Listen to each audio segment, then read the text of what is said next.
You're listening to the best liberty-oriented audio streamed around the clock, on the air, and online. This is the Liberty Radio Network at libertyradionetwork.com.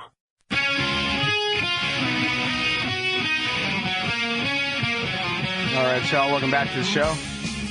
It's Anti-War Radio on Chaos 95.9 in Austin, Texas, and the Liberty Radio Network, streaming live worldwide at lrn.fm.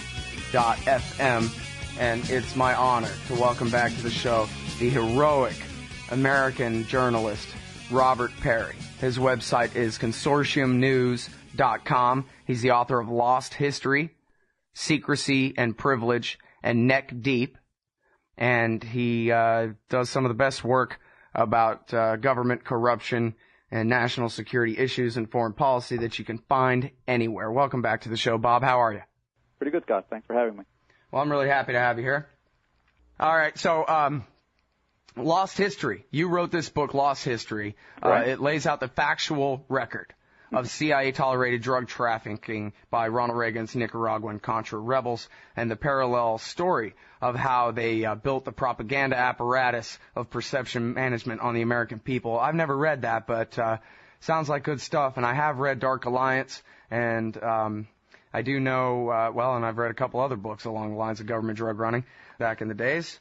And I was just wondering, basically I just saw this and it reminded me that you knew Gary Webb, the great reporter who wrote for the San Jose Mercury News the groundbreaking series Dark Alliance that turned into the book, which ended up being 2 or 3 times as much information in the final book, and who was professionally ruined and basically driven to suicide by a society of American journalists who would not tolerate his telling the truth about the factual record of CIA-tolerated drug trafficking in this country. And I was just wondering if I could give you an opportunity to tell us a little bit about Gary Webb and what a great guy he was and what an awesome reporter he was, and whether anybody ever found a single actual factual error in anything that he ever wrote. Bob?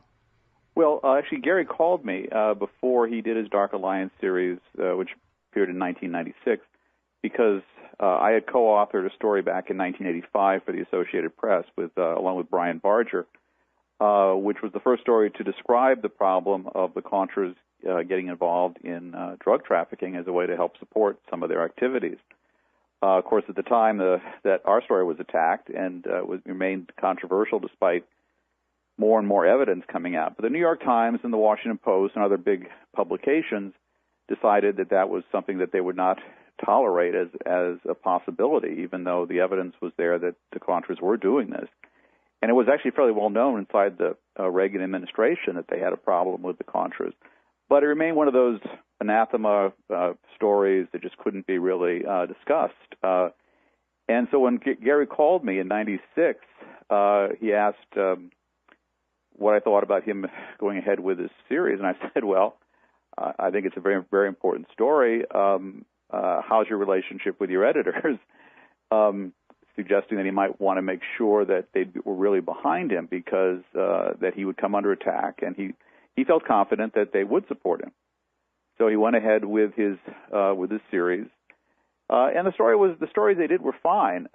If anything, my only faulting of their stories would have been that they focused on one of the Contra drug channels that they had a lot more information on, one that tied up with this Los Angeles drug gang. And that there were many others. Basically, there were a number of channels involving the Contras bringing cocaine into the United States, from the Medellin cartel to the Cuban Americans in Miami, through in Texas, California, all over the place. So, so the only point I would say is that he was focused a little narrowly, but that certainly is nothing wrong with that, since he was trying to explain how this one channel contributed to the crack epidemic and so forth. But he was heavily attacked. The Washington Post, the New York Times, the L.A. Times piled on because they essentially missed the story when it was occurring back in the 80s. So they instead of admitting that they had screwed up, it was easier to destroy Gary Webb, and that's what they proceeded to do. And ultimately, his editors at the San Jose Mercury News got cold feet. They didn't want to stand up to all this pressure from the big media, so they sold him down the river. basically. They demeaned him, and they ultimately forced him to resign. But what he did, and really one of the most important things that Gary Webb did is, and also the Congressional Black Caucus, they forced the CIA to finally do a serious investigation. And interesting, one of the guys who was also involved in this investigation for the Justice Department was Michael Bromwich, who has just been named by President Obama to sort of look into some of the Gulf catastrophe. But Bromwich was that time the IG, Inspector General for the Justice Department. But the IG for the CIA, Frederick Hitz, did a pretty responsible job. They still continued to dump on Gary Webb and exaggerate what he had said. They claimed he was saying the CIA was out selling drugs, and that wasn't really true. But what was true, and what Hitz confirms, is that the CIA knew in detail that the Contras for the entire decade of the 1980s were involved at various levels in the drug trade, and that key people in the Contras were implicated, that even people that the CIA had put into the Contras were implicated, and it's all sort of confessed in this remarkable 2-volume CIA report. But again, the big news media essentially ignored Hitz's own findings, the CIA's own admission. The New York Times, I guess to its credit, did do sort of a front-page piece that sort of said, well, gee, maybe there was more here than we had understood, but they essentially didn't focus on it nearly enough. The Washington Post kissed off the report. The L.A. Times, even though the story was sort of, the Webb series was sort of focused on L.A., the L.A. Times refused to run anything on the CIA's admission.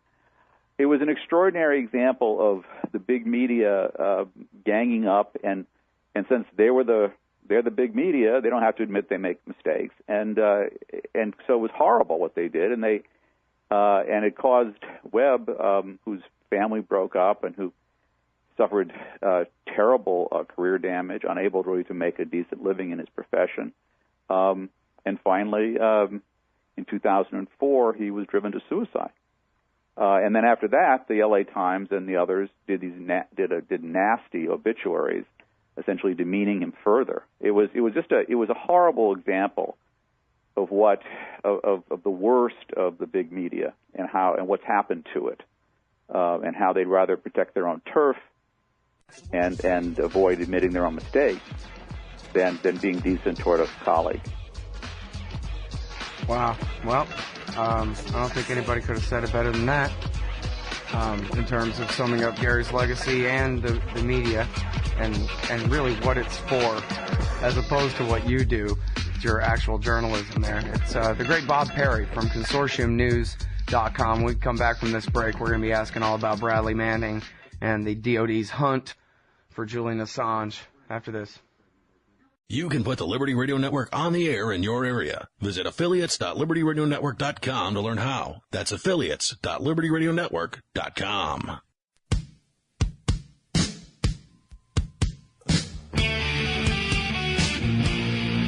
All right, y'all, welcome back to the show. It's Anti-War Radio, Liberty Radio Network, and Chaos Radio Austin.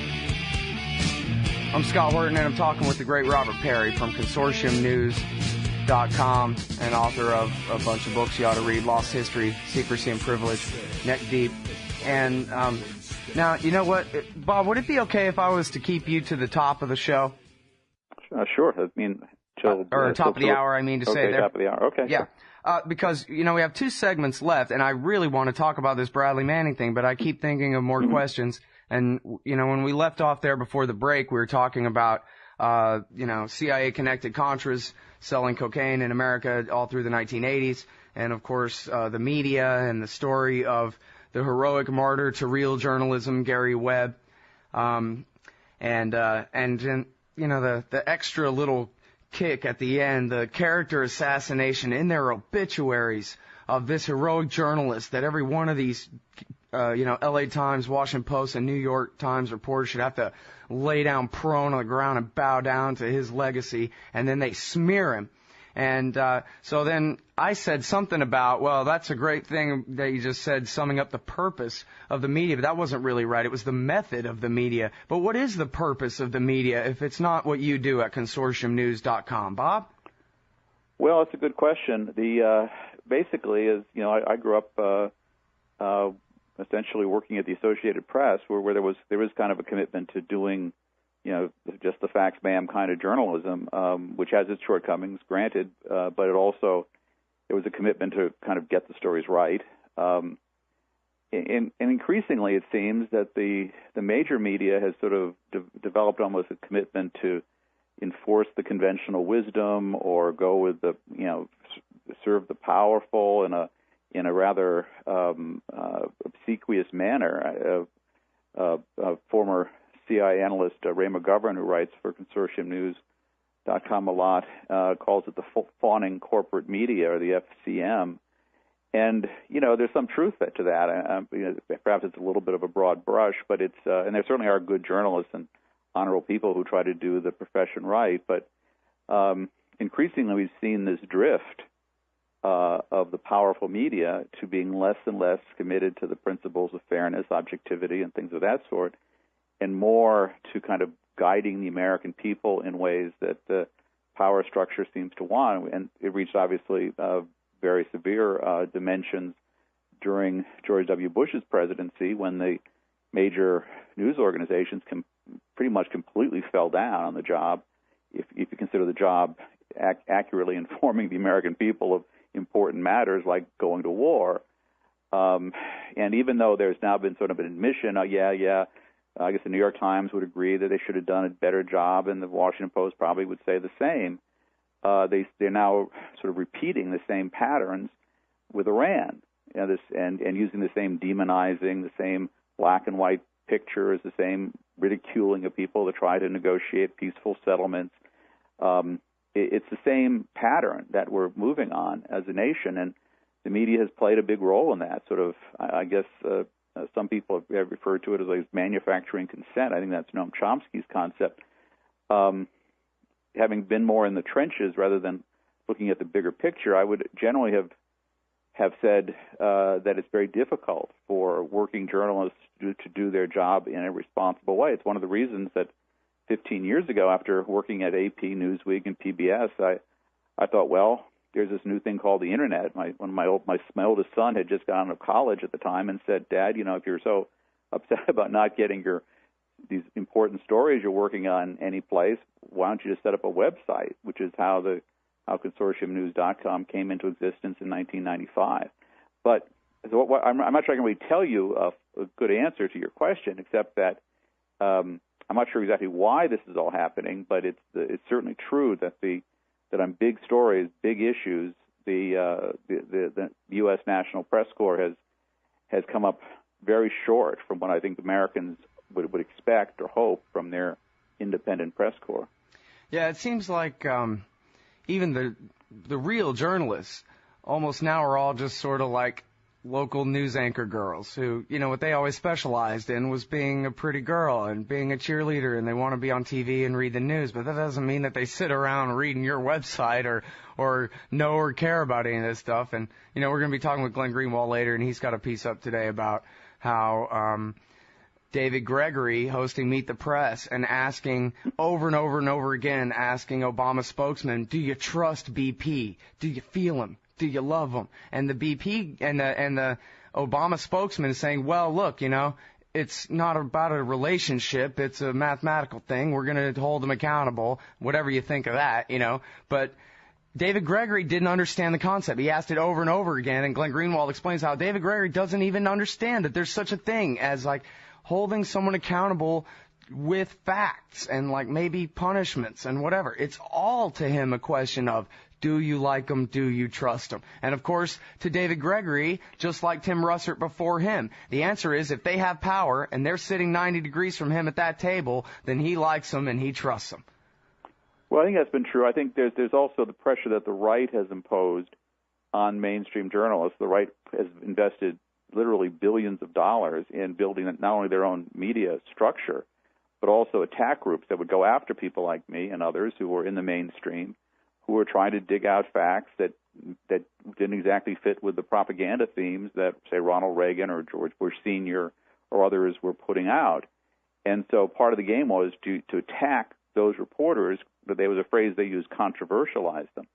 And so once those reporters got controversialized, it made it harder and harder for them to do their job.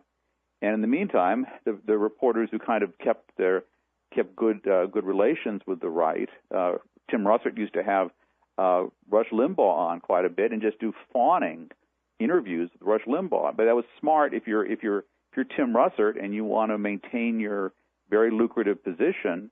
That makes a lot of sense, because the right will then not attack you, or you can buy yourself a little bit of protection from that. So that's what we ended up with. We ended up with kind of it's not as much even power, although that is certainly a factor, as it is avoiding being controversialized by the right. Once the right gets you in their sights, and whether you're a Dan Rather or whether you're a Gary Webb or whoever you are, once they get you in their sights, you're pretty much doomed in terms of your career. It may take a while, but you will have severe trouble. Everything you do will be examined and attacked and twisted and turned and criticized to such a point that eventually your bureau chief or your executives will want you to go. They'll if you're lucky, maybe you just get shoved aside into kind of a no account job. Mm-hmm. But more likely, you're putting your career on the line, and that's just something where people like a David Gregory or Tim Russert before him, kind of the people that succeeded in this system understood that, and so they would phrase their stuff in a certain way. They wouldn't go in certain directions with their questions or stories, and they've done pretty well, thanks. Well, there is still somewhat a free market of ideas, and as you pointed out, as your son pointed out to you, hey, we can do this internet thing instead, and it is the era of Consortium News and antiwar.com and Glenn Greenwald's blog and on down the line like that.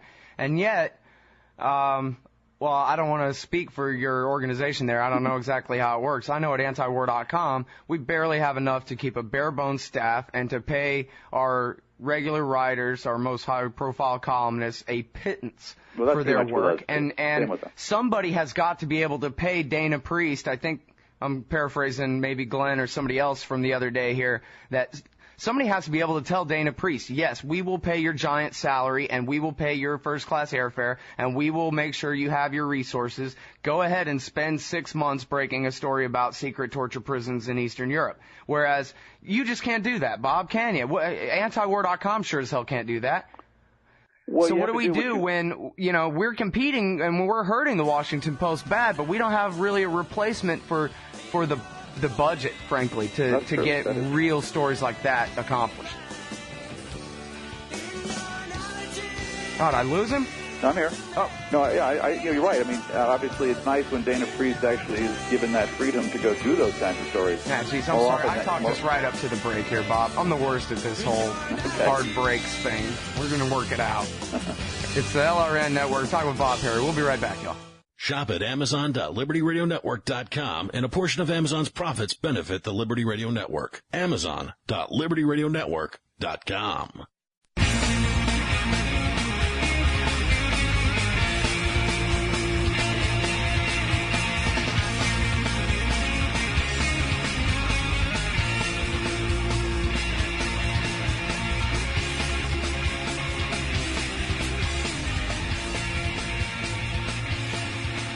All right, I'm an idiot.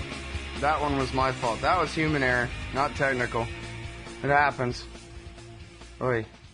Chaos Radio, Liberty Radio Network.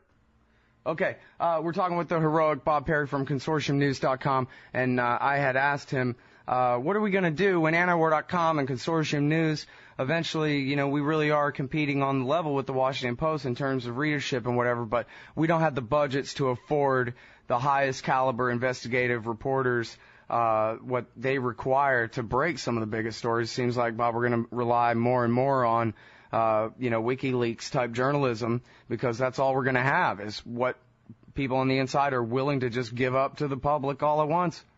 Well, I'm not sure it's all that dire. I do think, obviously, the more money you have invested in things, like your place or ConsortiumNews.com, the point of what we were setting up was not just for me to do the journalism I was doing, but for others. That was why we called it consortium at the beginning.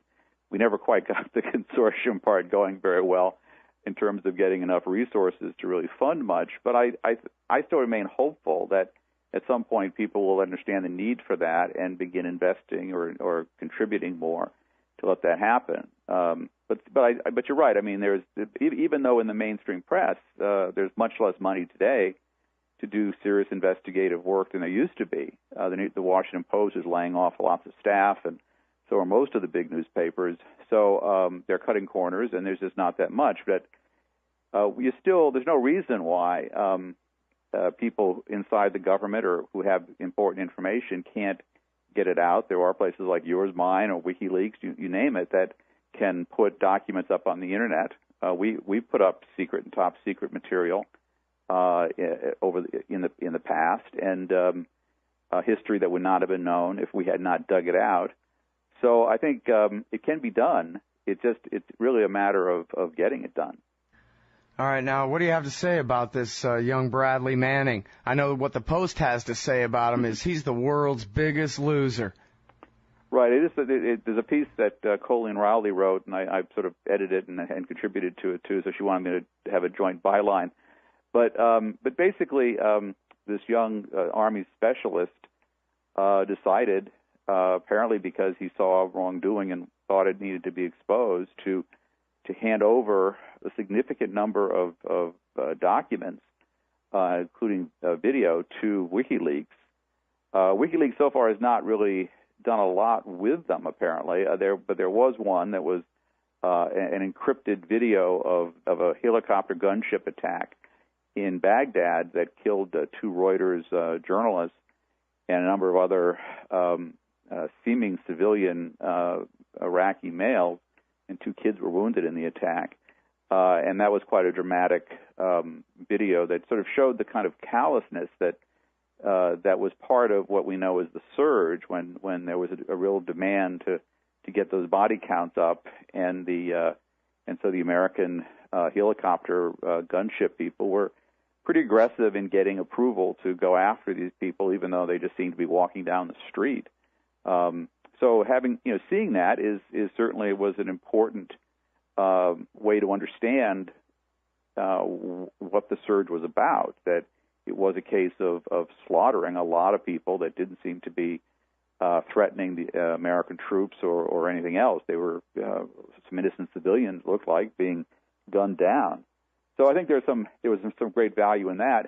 But Manning then, perhaps foolishly, thought he had befriended someone on the internet, a guy named Adrian Lamo, who was a convicted computer hacker, and Lamo then turned him in to the authorities, and so Manning has been put in custody in Kuwait by the U.S. military. Well, it is sort of the Washington Post, as Colleen Rowley points out in this piece that you co-authored with her. It's at the Huffington Post and at Consortium News today. WikiLeaks case echoes Pentagon Papers. I guess you're saying she's kind of the principal author of this thing. She makes the case quite persuasively with a few selective quotations that they are just going after the character of this 20-year-old kid or something. He was 22, right? 22. Basically, yes. The New York Times and the Washington Post. They're giving him the Gary Webb treatment. Right, and one of the points of the piece is that when Dan Ellsberg leaked the Pentagon Papers nearly 4 decades ago, the major news media was sort of essentially on the side of getting out the story. New York Times ran the original piece about it when President Nixon tried to suppress it and stop it. Other newspapers, including the Washington Post, stepped forward to continue printing, and ultimately, something like 18 newspapers kept printing parts of Ellsberg's disclosures, making Nixon's effort to suppress the truth irrelevant ultimately, and it was overturned then by the U.S. Supreme Court. Here you have a young guy turning over evidence, what he sees as sort of shocking behavior in the U.S. wars in Iraq and Afghanistan, and the attitude of the New York Times and the Washington Post has been to run articles essentially calling him a loser and saying he's sort of unstable and the usual treatment that you might see to somebody who is being made into sort of a non-person almost, someone who doesn't really measure up. Now, according to some of these emails this young fellow sent, he's 22, that he felt it was wrongdoing that he was seeing. And he thought maybe he could change it by releasing some of this material. Instead, he's been locked up by the U.S. government. Well, and have they even announced whether he's even getting, military-style due process under the Code of Justice and all that, or whether they're going to rendition him off to Bagram to be crucified, or what? Well, at this point, they're investigating. I don't think they've brought formal charges against him, at least not that I know of. But they are investigating him, and they're apparently trying to see exactly what he may have given to WikiLeaks. The fellow who turned him in claims that he may have turned over something like 250,000 documents, which sounds rather extravagant, and WikiLeaks says it doesn't have anything like that. But they've not said what they do have. So so right now it's under investigation, and apparently the U.S. government is trying to locate people inside WikiLeaks to see if they can gain some cooperation. Mm-hmm. Well, and he does say in there that this will show how the West exploits the first world, I guess he says exploits the third world, corrupt dealings that he calls almost criminal because, of course, government officials can't commit crimes, but, almost criminal dealings with all the countries around the world. And that Hillary Clinton will wake up one morning and have a heart attack when she sees what he's put out. Well, it'd be interesting to see more about what he tried to release, but what is also disturbing is that instead of pushing to at least find out more in that regard, the major news organizations have sort of played this role of demeaning this young person to the point even that some people who I think should be on this fellow's side are concerned about maybe they shouldn't. Some of the whistleblowers aren't sure they should embrace him because what if he's really unstable? What if he's really this disgruntled fellow? The Washington Post told us that he was short. He's only 5'2" or something. So all that kind of treatment that he's getting has caused some hesitation, even among people who would normally rally to the defense of somebody exposing important secrets. That's sad, and especially with the whole media component and all that. Reminds me of Tom Engelhardt's essay on antiwar.com today about this is Soviet America, the beginning of it. It's not that original of a sentiment, but it really does seem more and more like I'm living in East Germany, even though I'm on the west coast of the USA here, Bob. And as long as we're the USSA and we have our own domino theory about transforming everybody into our system all throughout Central Asia and perpetual war in Afghanistan until the point where our empire completely falls apart and on down the line. It kind of brings up one of the earlier questions from the beginning of the interview, and I hope we have time to fit in a short answer here. What do you think about all the drug running going on in Afghanistan under American occupation and CIA occupation? I know that there are good sources on this, and I've read some of them, but I just want to hear what you think about. Really quickly, I've always been a little surprised that there's been more reporting and accepting reporting about the drug trafficking out of Afghanistan, even going back to the 80s, than with Central America. It's always been sort of an odd anomaly that one set of drug traffickers gets much more protection by the press than the other. Maybe because it's closer to home, and back then the Reagan folks wanted to protect it. Yeah. Well, I wonder why they would even bother anymore when they can just print all the money they need. Why even, the American taxpayer buy them all the drones that they need to kill people with, Bob? Why do they even need to run drugs, our government? Good question. Maybe we can investigate that. All right. Hey, thanks very much for your time. I really appreciate it very much. All right, everybody. That is the great Bob Parry. Almost called him something else. The great Bob Parry, consortiumnews.com.